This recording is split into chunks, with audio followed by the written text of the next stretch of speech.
Hi everyone! Today I'm gonna talk about my Rudraksha Mala. So I'll show you my Rudraksha Mala. It's the, of course, regular yellow tassel. This is the biggest in size. I got this biggest in size because it's the cheapest Rudraksha Mala I could get.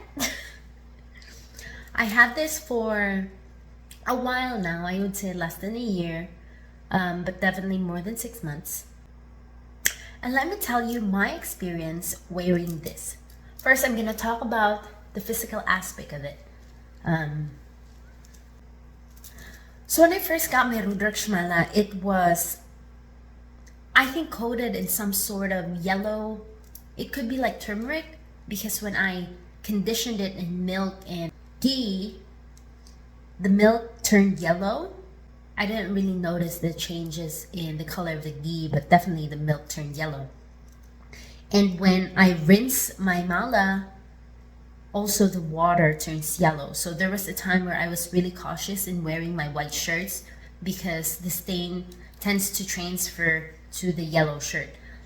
Not that the stain wouldn't go away when I wash it, it went away. However, I had to really dry my mala when I rinse it, because if it wasn't dry enough, then the yellow color would transfer to my white shirt. So that was one physical aspect of it. Next physical aspect is during running.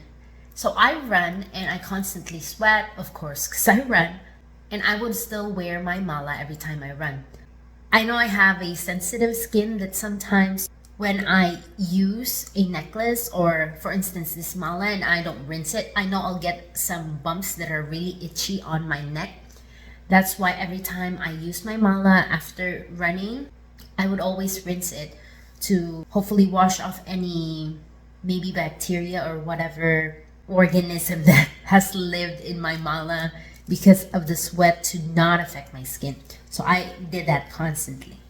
However, though, I have really noticed, I was in Missouri and it was colder. I really didn't have any issues with my skin every time I rinsed my mala. Now I moved to a country, I'm now in Korea, where it is very humid. I have really noticed that even if I rinse my mala every time I go run, I still had a lot of bumps on my neck. And I was thinking it could be the air here in South Korea.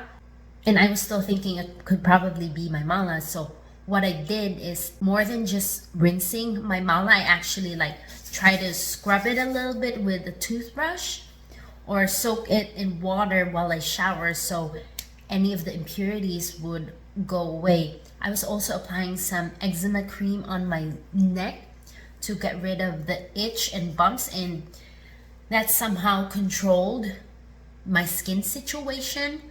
Because to be honest with you, I would rather keep controlling my skin situation than not wear my mala. Yes, I need to wear my mala. Okay, let's talk about the other aspect of the mala, how it actually affects me in a more deeper spiritual level. So I honestly really think the mala is very helpful. Again, maybe placebo effect adds to the confidence that yes, this mala is strong. But I have actually really traveled a lot in the past year, and constantly traveling, and in the future will be traveling. I know that my immune system is really weak, tends to weaken if I travel, when I travel. And to be honest with you, I think the mala also helps me maintain a good immune system to fight whatever there is around me. Could be like aura or negative energy or whatever viruses around. I think so, because here's one experience. Lately I traveled to the Philippines, and my partner, my brother, and I somehow came at around the same time. Soon after we arrived, after a few days, my brother developed a sore throat. A few days later, I then had a little bit of sore throat. Then my partner had a sore throat after I did.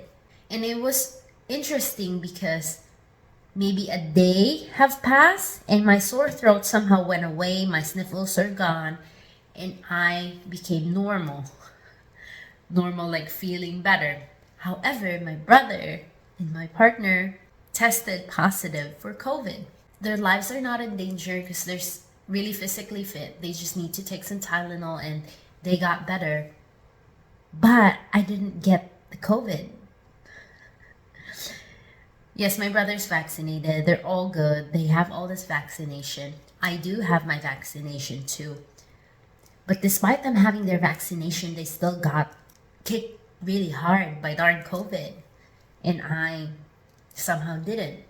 Don't get me wrong, see? One time when I was pregnant, I got COVID and my partner did it. I think that's just me telling you that my immune system is really not the strongest, and somehow now in the future I could counter COVID easily. Okay, maybe it's not just my mala, maybe it's also like my diet, my exercise routine, my sadhana, but I really think of all the things I do, plus the things that I think are going to help me spiritually, which is, of course, I have my Abhaya Sutra, I have my mala, and I have my snake ring. I think holistically, it does help in some way to make me stay healthy. Yes, that includes my sadhana too. Everything. I think everything that I'm doing is actually making me extra healthy. So in conclusion, I think my mala is part of me right now, meaning I wear it almost everywhere I go. And if people ask what it is, I just say they're prayer beads. And if they have extra time, then I actually tell them what it is. But yes, guys, my Rudraksha Mala has done wonders for me in my experience. So I hope this was helpful for you to decide whether you should get a mala or not, especially the Rudraksh type. So yes, let me know what you guys think I should talk about next time. Okay, I'll see you again next time. Bye!